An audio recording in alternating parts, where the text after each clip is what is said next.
All right. Hey, what's up, everyone? Going to be doing a lesson today with Fabian, aka Mitch. Mitch, why don't you catch people up on, what's been going on? It's been a while since you were on Yeah, stream. it's been a while since I've last been on stream.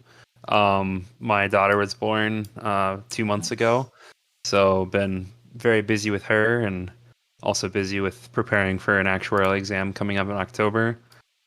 So haven't been playing much chess at all, but got really excited about a potential tournament in November for Thanksgiving, and I really want to give it a go and get back to OTB chess for first time in over 2 years now. So uh, very excited and anxious at the same time to return to that. So Kostya has generously said that he would get me in shape. So that's what we're gonna be trying to do today.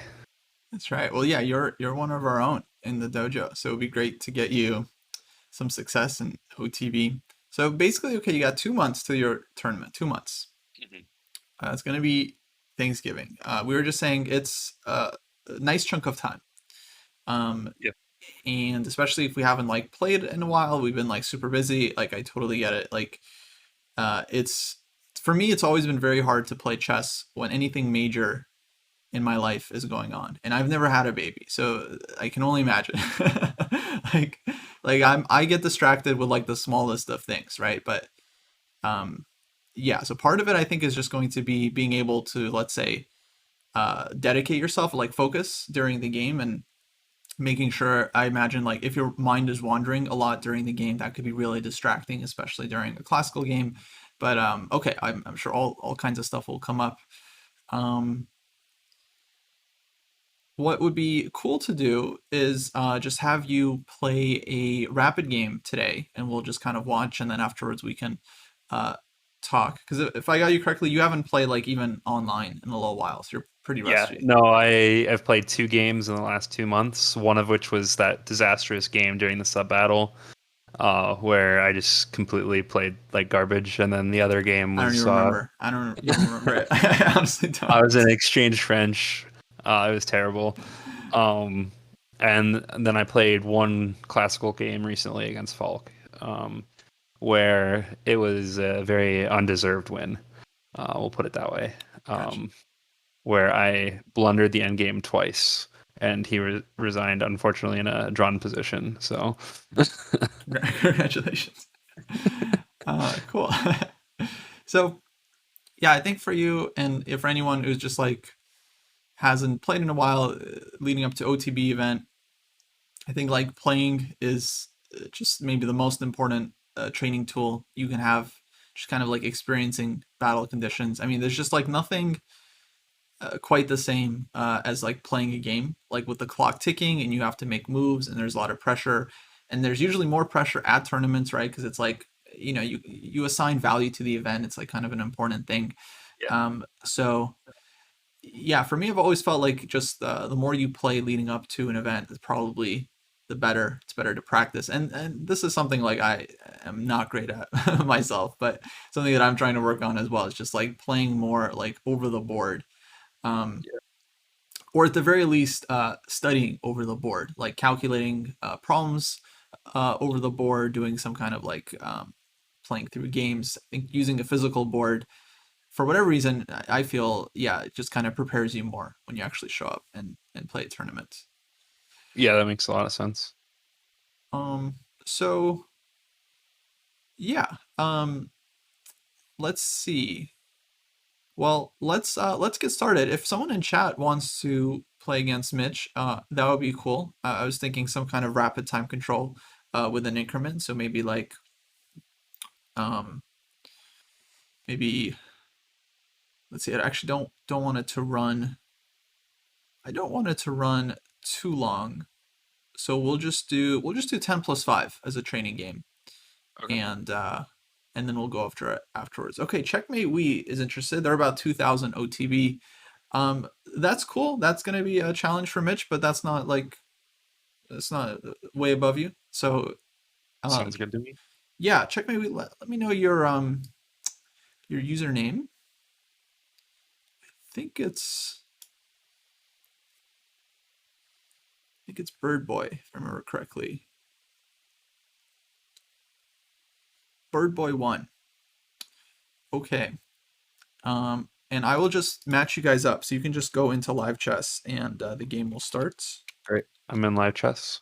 All right, cool. Um, should I deafen so I can't hear you, but you can hear me, or should I just completely leave audio or just Oh, take off the headphones? yeah, actually, I think deafen would be good. Yeah, if you want to say some stuff during the game, that would be cool. You don't have to talk too much, but it would be nice to hear your thoughts. Yeah. All right. Let me know when to do that. Yeah, yeah. Remind me your username again. It's Mfabian 55. Gotcha. Okay. All right. So yeah, as soon as the game starts, you can go ahead and deafen. And oh wait, Okay. I messed up. 1 second.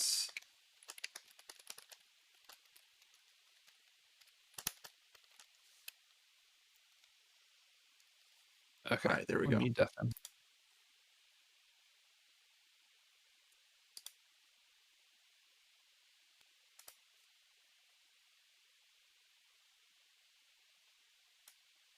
All right, we have moves e4 on the board, e5, and yeah, Mitch is a longtime e4 e5 player, so I think he knows this stuff pretty well. G3 might throw him for a bit of a loop, so let's see. Yeah, looks like he's not kind of like immediately responding to this one. So, okay, totally fine. G3, not the most dangerous move, but it is a move. White tries to put the bishop on G2. And from here, Black has to figure out how Black is developing the pieces. I think D5 is fully playable here. In fact, it's kind of funny, but with the move G3, the reversed version of the Halloween Gambit is actually more playable because this knight on E4 doesn't have this G3 square. So yeah, like takes in D5 is actually kind of fun. But okay, bishop E7, this looks very solid. Bishop G2, D6.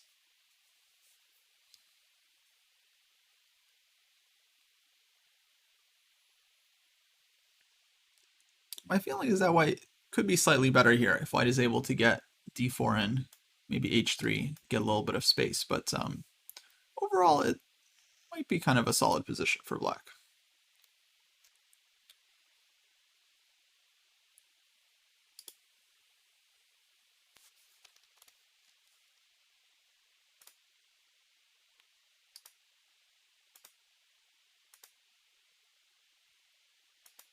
Okay, white just castles.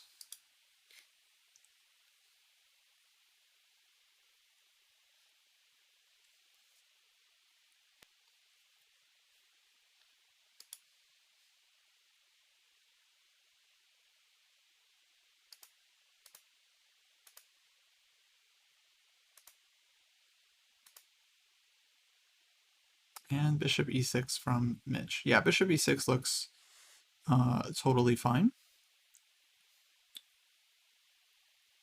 Is it ideal for white to have their pawn on e4 if they fianchetto their bishop? It can happen. It looks a little weird because it's like blocking the bishop, but I guess the idea of the bishop on g2 is that it's kind of supporting white's control over the d5 square. So a lot of times white will plant this knight on d5, and then if black takes this one, the bishop kind of increases in scope. Now here it's a little bit odd with the knight on f3, because knight d5, white doesn't actually control this square. So this knight often can be on e2, and then white goes for this like knight d5 idea. With the knight on f3, I would think white is going to want to like play d4 exactly as he does, and take and recapture with the knight so he can actually open up the bishop. And then from there, white kind of continues like rook e1, knight d5, starts playing on more of these light squares. So d4, I would say, very principled move, just fighting for the center. And black might be a little bit behind in space here, but I think it's not a huge deal.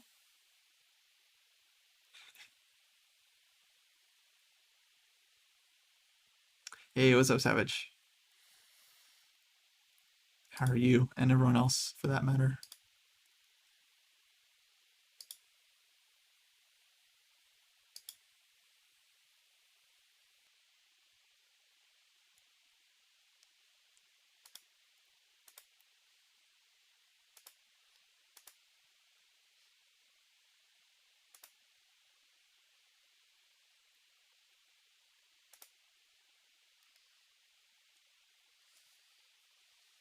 Okay, decides to trade twice on d4. So I'm not totally sure about that one, but we'll see. I would expect black to just castle here, because what else? Got to get the king out of the center.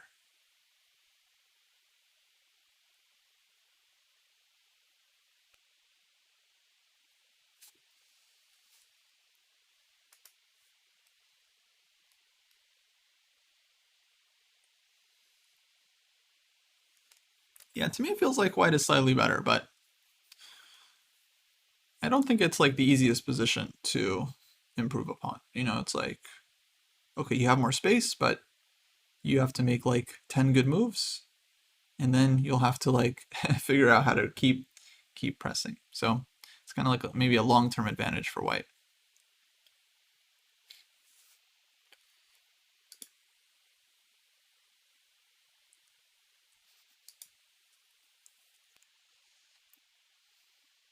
Okay, Mitch decides to start with c6. I guess he was worried either about knight d5 or maybe some kind of e5 idea, but not sure if needed to. Guys, I did not make the soap command. Okay, let me just be clear. All right, we were hacked. Hacked.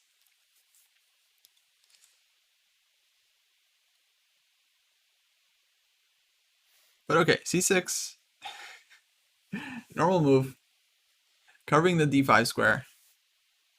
It does weaken the d6 pawn, but at some point it kind of makes sense for black to make this move, right? Got to cover these squares. And it's not that trivial for white, though he can go bishop f4, rook d1, and put a lot of pressure. And so this might be the drawback to black's play. This might be like pretty annoying plan. Bishop f4, rook a1, and yeah, black will have to try to defend like queen c7, rook d8. I don't know. Seems like black might be in time. There's not a ton of danger with the king on e8 so far, because he's always just kind of one tempo away from castling. Would black want to push the d pawn? I don't know. It's really hard to achieve that because white's bishop on g2 is kind of policing this whole diagonal. And yeah, so it's very difficult to get this move in when you're kind of behind in space. Okay, bishop f4, there we go. Mitch is playing Bird Boy, Bird Boy 1, who was a viewer from earlier.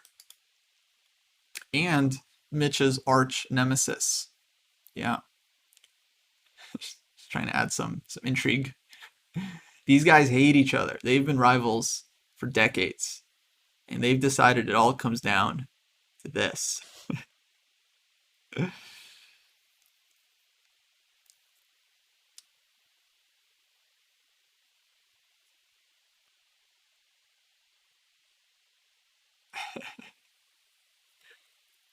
So yeah, bishop f4. Now it's actually a little bit awkward because if castle's rook d1, pawn is going to be hanging. So black might need to play like queen c7 here. Goes for knight h5, which, I mean, not so obviously bad, right? Like just hitting the bishop, g7 pawn is defended. I was also thinking queen b6 is possible too, because that would be, I think, a very reasonable endgame for black. So queen b6 might have been an idea as well. Problem with knight h5 is like, okay, what now? Are we keeping the knight here, or are we bringing it back to f6 and just like losing some time? I'm not sure, but at least now black can castle if he wants. Bishop f6, I think I would not recommend, because then queen d2 and the knight on h5 feels cut, or even queen d1 maybe. Like, funny move.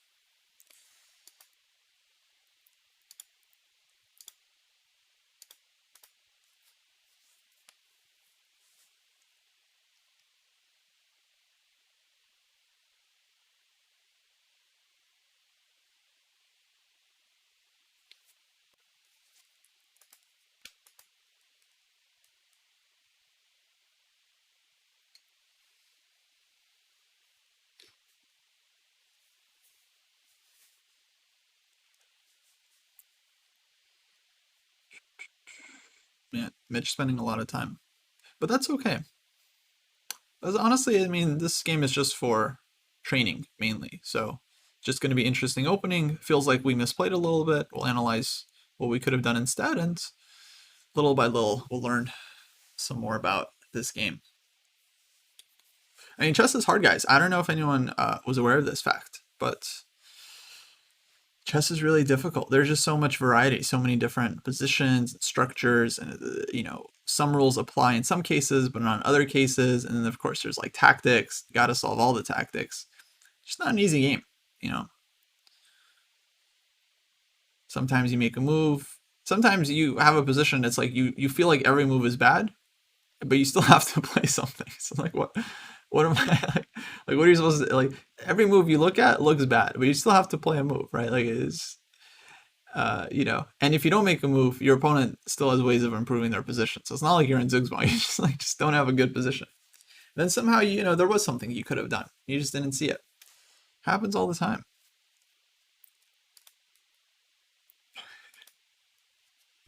So Queen D7. Yeah, I'm not really sure why Black didn't just castle on the last move. I'm trying to understand, but I don't really get what Mitch is worried about here. Because he definitely doesn't want to castle queenside. I don't think that's the plan.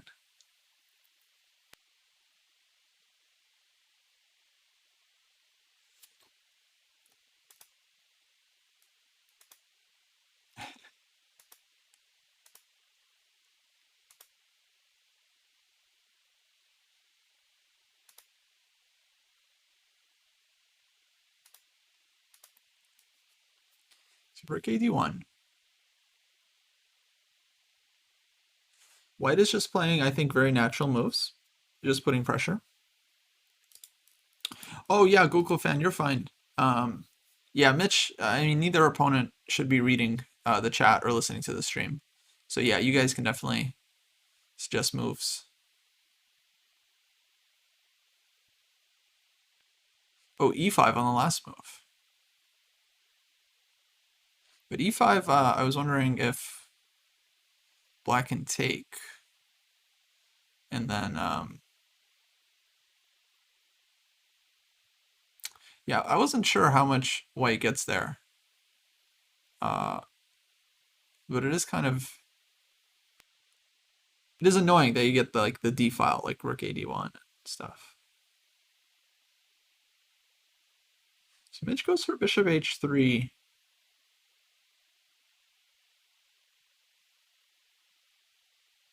Yeah, which I don't know. Honestly, just doesn't feel right because we're uncastled and we're making this kind of classic exchange. I mean, it's okay. At this point, we're essentially playing a blitz game, so we're not going to judge Mitch too hard on his moves here.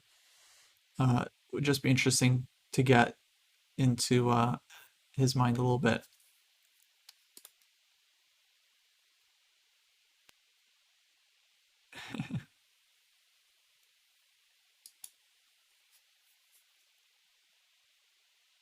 HM Doki would be very funny, I think.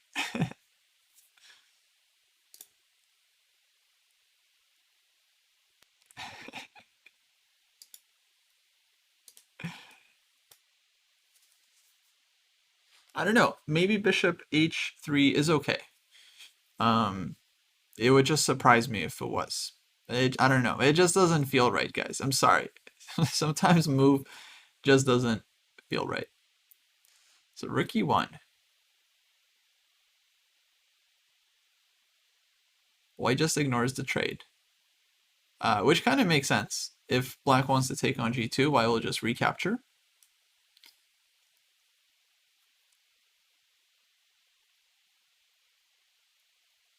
Yeah, maybe E5 was possible.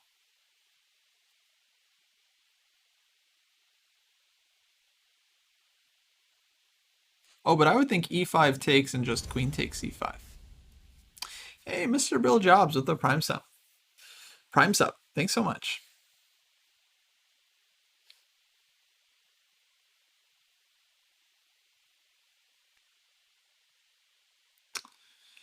Bishop h6 is a nice trick. I think the issue is that, like, okay, it might run into bishop f6. I'm not sure, but if black just castles, then like the bishop on h6 is hanging, so it might not do much if black just castles there. Yeah, you would think black should just take, just take right away, and because that was the idea of bishop h3. But okay, at this point, I think there's lots of options. I'm glad we castled here. Bishop takes g2 makes sense. I don't know if there's like 100% certainty that we had to take right away. Like we can keep the tension as well. But yeah, I think it made sense to take.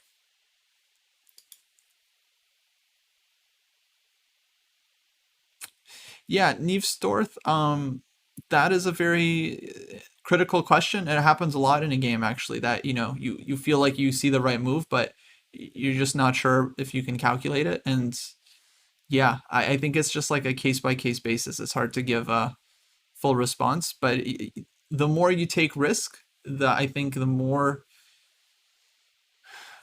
in tune you get with evaluating kind of really unclear positions. And so you kind of get better like evaluating your chances. So if you're calculating some sacrifice, let's say, and you've opened up your opponent's king, even if you don't see all the way to checkmate, you kind of get the feeling like, okay, it has to be a strong attack, has to be good enough. And over time, you get better and better at kind of like honing that evaluation. So to me, it's like almost like an intuitive thing, but there are specific things, you're looking at, like who has more pieces in the attack, who can bring more pieces in quickly. Is the king super open? Does your opponent have like a lot of forcing moves? There are things you can kind of look at to give you a clearer estimate at least. But what can I say? It's one of the hardest things to do, in my opinion.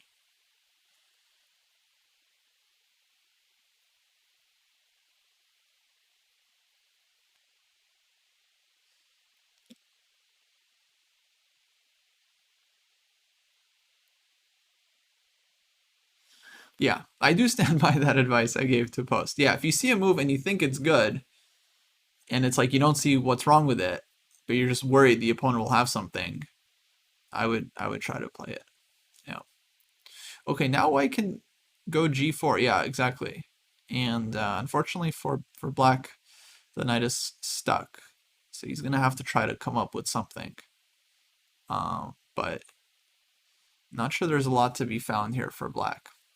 Yeah, another reason why maybe we should have traded on g2. Maybe it would have been easier to avoid this fate. c5 is possible, but maybe just the only move, actually.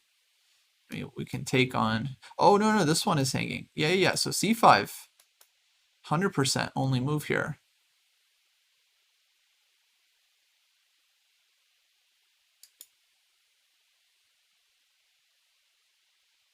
Oh, bishop f3 earlier, Nordovic? Yeah, you might be right.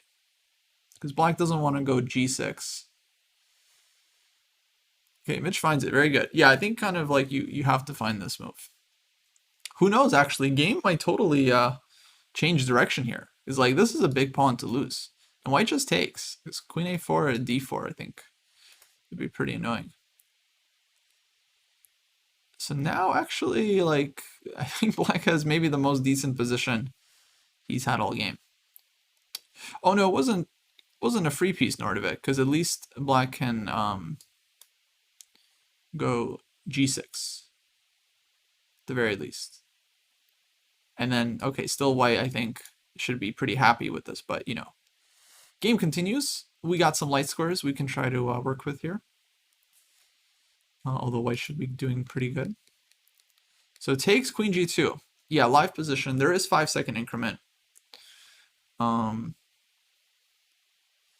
So yeah, some chances for Mitch, but still possibly tough. I like that he keeps the queens on, actually. I think that makes things a little bit trickier for white. So if we traded queens, then it's like knight e4 or knight d5 even. Kind of look better.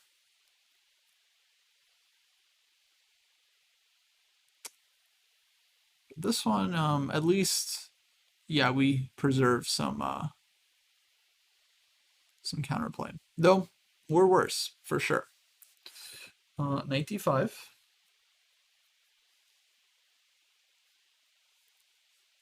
Now we got to figure out what to do with this bishop. Bishop h4. Might as well. Only safe square. That's not d8.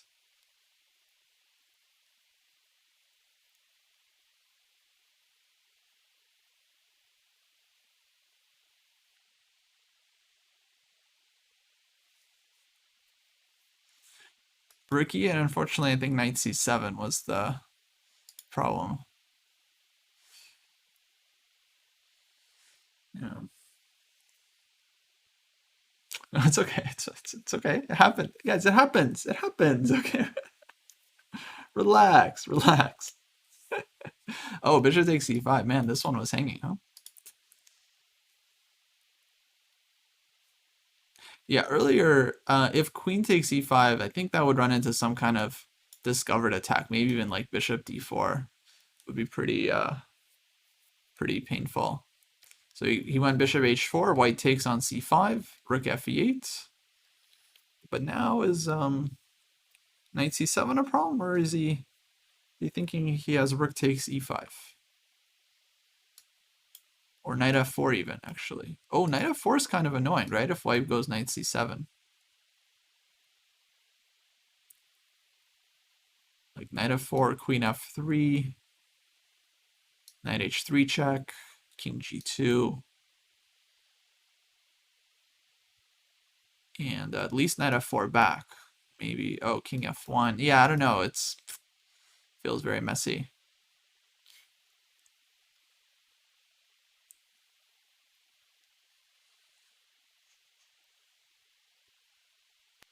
So queen e4. Yeah, white's trying to get the queens off. Like if black has time, like rook e6, rook g6 could be very painful. So queen e4. Rook e4 may be possible as well. Yeah. Though rook e4, rook takes e5 would have to be. Oh, then maybe just rook takes h4. Yeah. Yeah, rook e4 might have been strong as well. Okay, yeah, we're in big time trouble here. Rook takes e5. Wow. Doesn't feel like this should work, but okay, we had 15 seconds. I think knight c7 wasn't played last move because knight f4 I think was annoying for white. So rook takes e5. Yeah, I'm not.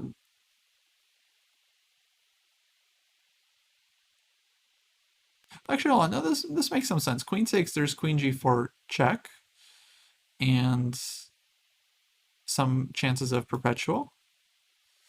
So here there's going to be queen h3. If king goes to e2, it's a little bit precarious for white, but maybe white is getting out. Yeah. Like queen g4. Well, I guess we're going to find out. But I think white should be getting out. It's going to have this like bishop e3.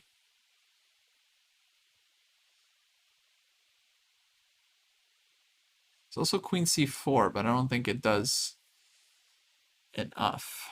Go rook e2, take knight f6. Queen will be hanging. Okay, he tries it, but bishop is not actually hanging here because of knight f6. So it's going to be a problem for black.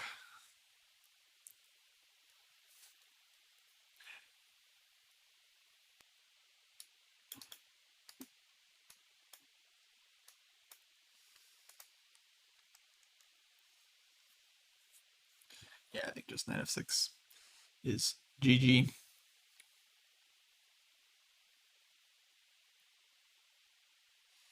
Okay, let's take a look. All right, good game, Bird Boy. Hey, GG. I couldn't figure out how to deafen but not mute. Every time I took myself off mute, it took me off deafen, so I just left it on both. Oh yeah. That's okay. No, it was a really interesting game. Let's take a look. Let me invite you to a board. Okay. I don't have chat open. Should I open chat or just focus on this? No, you don't need to. Okay. All right. So yeah, it feels like the opening maybe caught you a little bit off guard. Yeah. I haven't seen G3 here before. Yeah, it's kind of like a King's Indian attack type of Yeah. thing. Because sometimes white will play D3, sometimes with D4. Yeah, I'm sure you can check your repertoire. There are different things black can do here. There's like D5 is I think totally playable, and I think it's Yeah, I called was the thinking about Glut. Yeah. D5. Hmm. I was either D5 or Bishop B4 felt like what it'd probably be, but I just couldn't think of anything after that, so I just thought I'd play it safe with Bishop E7. Yeah. Yeah, I thought this was okay. Apparently, you can even get a good version of the Halloween Gambit with knight takes E4, but I don't think I would recommend this one without. I would check this Yeah. one, but apparently with the pawn on G3, it's like a better version because this knight doesn't have this Okay. square, and you can actually get some compensation. But I wouldn't fully trust it. But yeah, probably I would go for D5. Um, and yeah, so let's see. I thought okay, everything was natural. Um, and here's where I thought maybe yeah, I was definitely expecting castles here. What was the reason for C6 first? I wanted to play Queen D7 and Bishop H3, but I was afraid of E5 coming at some point and thought that I wanted to be able to stop the bishop on G2 from taking on B7 by blocking with C6. Oh, I see. So you're worried like castles E5, something like this? I'm not sure necessarily in this exact position, but yeah, here even yeah, E5. If I take the pawn and the queen's trade, then he can take on B7. Okay, something like this. You know, I actually think this is not such a big deal because okay, your split pawns are ugly, but you did get this like nice central pawn on E5. Yeah. So I actually think it's yeah, honestly not that bad for you. Okay. Um, let's see, maybe we can continue. Maybe bishop H3, maybe bishop C5. You know, your rooks have open files like Yeah. say actually not. I wouldn't be too worried about this one. Maybe queen Yeah. takes c5 is annoying just to kind of. But I think actually just go c6 here, and Hmm. you know it's like it's a symmetrical position. So unless white can just immediately get something, like you have no Yeah. weaknesses, you should slowly equalize. I would think. Yeah. Um, so yeah, maybe we were a little bit too worried about this one, but okay. So Yeah. Once c6. you show it on the board, it doesn't look too concerning. Yeah, but that's the great thing about playing chess. It's like you just, you know, you get thrown into a position you don't fully Yeah. understand. Things look scary, and then you analyze, and it's like I don't know. Slowly, you build the base. You kind of start to feel these positions more. Though it's very hard when you're, you know, surprised like on move four. I would say to like, you know, get like a fully comfortable game out of the opening. It's Yeah. really tough to do. Yeah. Exactly. Um, but okay, bishop f4. We go knight h5. Which I thought was okay, but did you consider other moves here? Um, I thought for a while I was just really concerned about the pressure building on D6. I thought knight h5 was fine at the moment that I did it, but then regretted it later because that knight became a tactical point Yeah. throughout the rest of the game. Um, yeah, I didn't know what else I could do here. I mean, I guess I can just castle and but then e5 was what I was starting to worry about, or maybe putting a rook on d1 first and then e5. Hmm. Um, yeah, I guess castle e5 isn't too terrible. I can take it and then yeah, it's not too bad. Bishop takes e5. Yeah. If castle's e5, think you can trade, and right again, you don't really have a clear weakness, so maybe we're a little passive. But I would think you're ultimately okay. Queen can come out to like b6 at some point, maybe, and then Yeah. rooks like come to the center. What I would be worried about though is like rook d1, Yeah. because then we have a hard time Lots defending of d6. We pressure. might have to go knight e8, which maybe even that is not like terrible, but maybe we can avoid it as well. I was thinking like queen c7 and then just being ready to play rook d8 if you need to. I'm not sure, but if like e5, somehow I wasn't fully afraid of this one because you can always put your queen here, Hmm.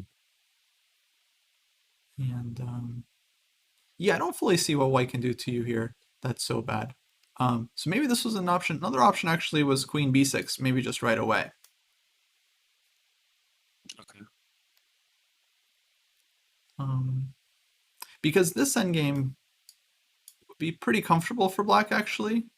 Like you get this open a file. D6 I think is now easier to defend. You can even castle and go king c7 if you need to. And then, okay, the big plan is always to like try to bring the knight to e5. If you can get this maneuver in, you're usually very happy because then the knight can jump to like c4, g4. It has like tons and tons of access. Okay. Um, so yeah, I think we just got a little bit mixed up here because now it's like, okay, we go for bishop h3, but with this knight on h or knight on h5, it's like, yeah, I don't know. It kind of feels unlikely that we'll get much from trading the bishops, you know. Yeah. Um, yeah, why not just like castle at this point? Were you again worried about e5? Um, I don't think I really consider anything here other than bishop h3. Um, Okay.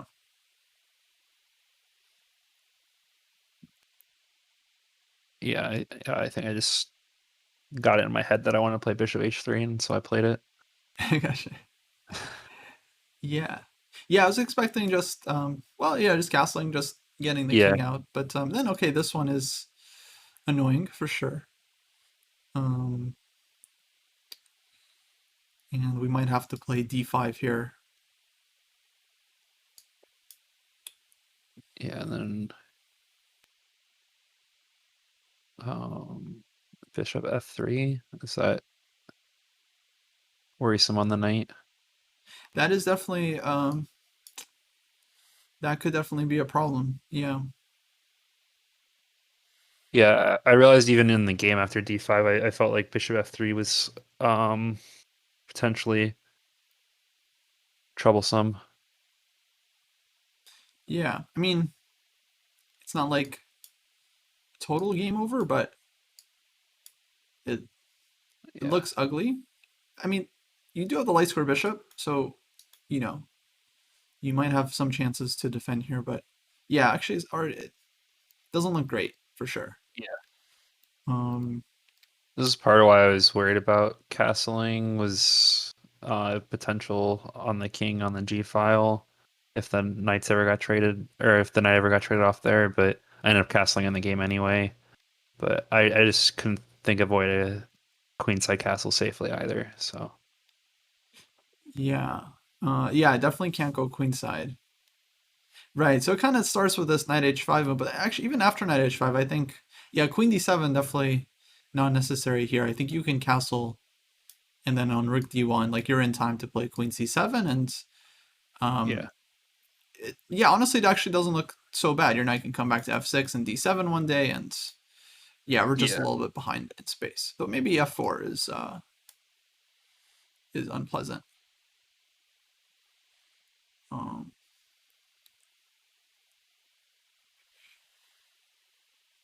although even here after knight f6, I don't think it's necessarily so bad actually.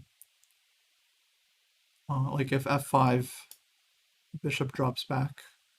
Mm, I don't know.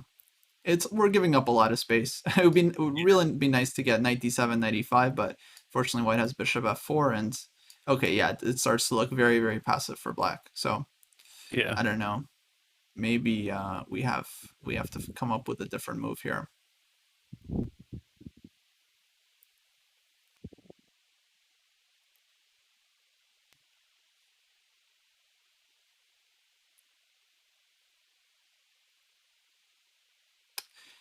Yeah, I'm not sure. Maybe G6 is playable.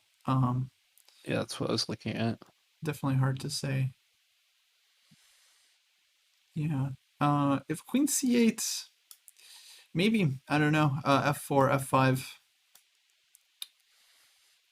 Uh, yeah, I imagine black is kind of worse here once again, but could be could be possible too. Um, yeah, maybe the best of a difficult position, but it's all right. Okay, then of course the game got down to some time trouble, and yeah, I was wondering why not just. I mean, you play Bishop H3. Why not just trade on G2?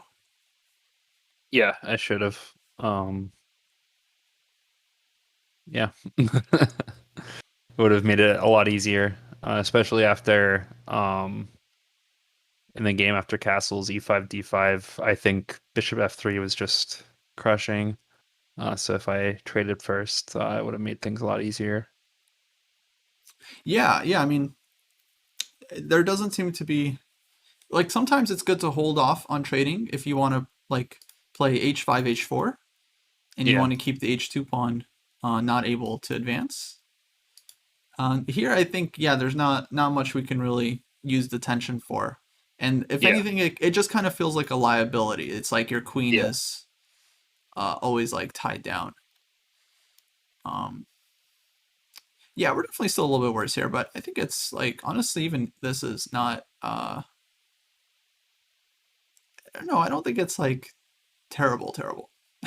yeah, I don't know. I mean, hard to say. Sometimes these positions look worse than they really are. Sometimes they look better than they really are. But yeah, we won't worry about this part too much. But it was good you found C5. That was very important. Only move. yeah. But I think I was under a minute here after c5. Right. Yeah, and then it gets very tough. I like that you kept the queens on the board though. Yeah, I figured if this was like an OTB game, I'd have more time and I'd be wanting to win. So Mm. um, that's why I played Queen F5, Hmm. trying to win. Even though this is worse for black, it's better than being ground down in any game, I guess. Yeah, I mean, I think you're right. Still worse, but yeah, after Queen G2, King takes G2 somehow would I don't know. To me, at least, I could be wrong as well, but to me, it did feel like okay, White has like knight d5 coming, and Yeah. felt like a very pleasant advantage. Yeah, Whereas if you keep the queens on the board, then at least you can hope for some counterplay against White's king. yeah, for Um, sure. so okay, yeah, it was just very tough from here. I'm sure there were different options for both sides. Honestly, just like very sharp position. Um, but yeah, Blitz is tough. What can you do? We're not going to find the best moves in Blitz. That's usually the case. The important thing is you play the game. That's good. This playing is hard, but it is, I think, some of the best training you can get. Um, let's talk a little bit about what else you might be up to working on your chess these days. Yeah, I mean, I have some time, not a ton anymore. I hoping to, get at least like an hour a day in up to the tournament. Um, Maybe a little bit more on some days. Trying to exercise more, I think will help with uh, physical fitness, will help with mental fitness. So, joined a gym yesterday and got back to that. I'm still That's awesome. preparing for my exam, so I can't go too hard on the chess. I've got that in October 25th. Mm. I'm taking off a lot of October to prepare for that, but I'll probably have some study breaks where I can play some chess and study some chess to get my mind off of life insurance mathematics. Yeah. I hope so. I mean, it sounds tough. I mean, you're doing this yeah, exam that's probably going to take up most of your mental energy. Mhm. So I'm trying to think what to suggest for you because I feel like it's very hard to like, you know, do a ton of work for you right now, especially because you're Yeah. just focused on these other things. But maybe there's something like fun you could be doing that's still going to be helpful leading up to your Thanksgiving tournament. Yeah, Um, it'd be nice to still have some practice in and some study in to prepare for it, and then after October 25th, I'll have a lot more time for chess instead. Um, so if I feeling a little bit ready by then, and then can go a lot harder on the chess preparing for the tournament, be that would be great. cool. Yeah.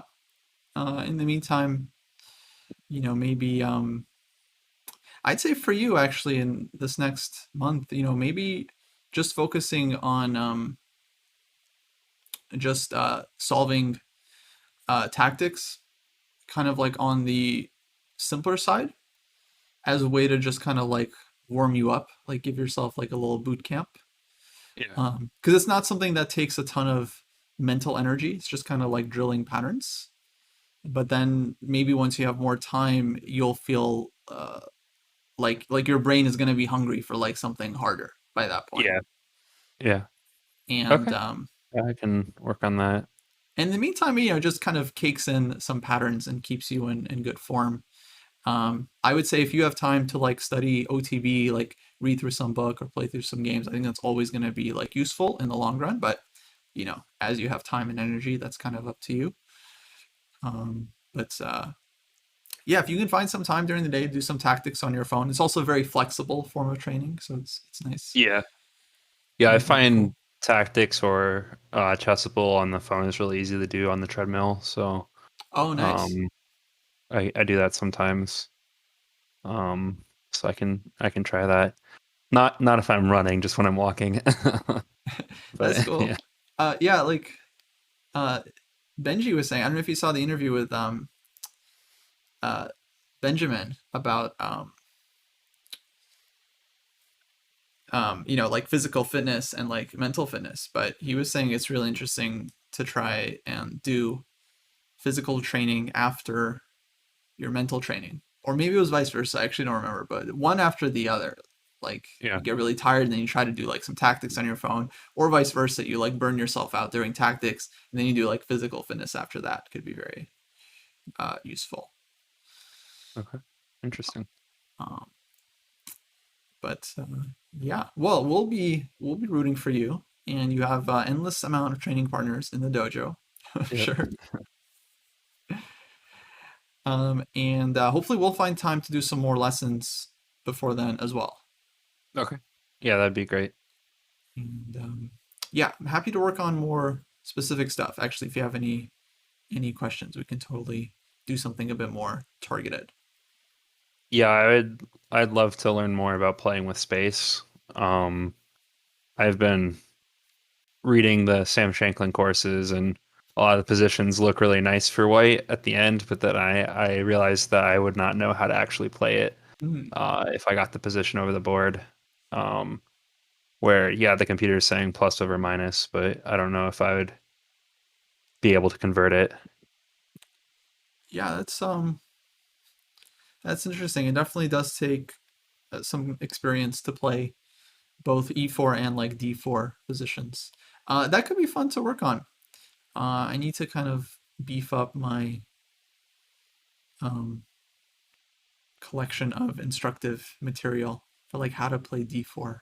That could be a good project for me. Yeah. Oh, Neil says it was mental training first. Okay, yeah, that's what I thought. You do your mental training, your tactics first, and then you blow yourself out on the treadmill, and then you'll just have like endless energy. Um, okay, cool. Well, all right. we'll be looking forward to seeing you train. Hopefully, do well in the eventual tournament. Um, Great. Thanks so much, Kostya. yeah, absolutely, man. And thanks for everything you do for the dojo, and for helping me during the tournament. People will know Mitch was helping me during the event, like looking up opponents and figuring out their which actually was very useful at times because we would have like 20 minutes before the round, and like Mhm. you got to look someone up and figure out what they're playing, and and it's not even. I mean, it's like okay, you find out what they're playing, then it's like time for the game anyway. But still, it's useful to have at least some expectation of what might happen in the next first couple of moves. Yeah, it was lots of fun. I enjoyed it. So glad that you found it a little bit helpful. So Yeah, yeah, for sure, man. All right, guys, I think we're gonna wrap up the stream here. Scott will be on later tonight. He's going to be doing another lesson, or he's going to be working on the color complexes course on chess.com. And then I think we're going to be back tomorrow for the Pro Chess League semifinals. It'll be me and David covering the match for Dojo. So that'll be fun. cool. Um, all right. We'll rate someone in a sec. And yeah, I will see you all tomorrow, hopefully. You guys.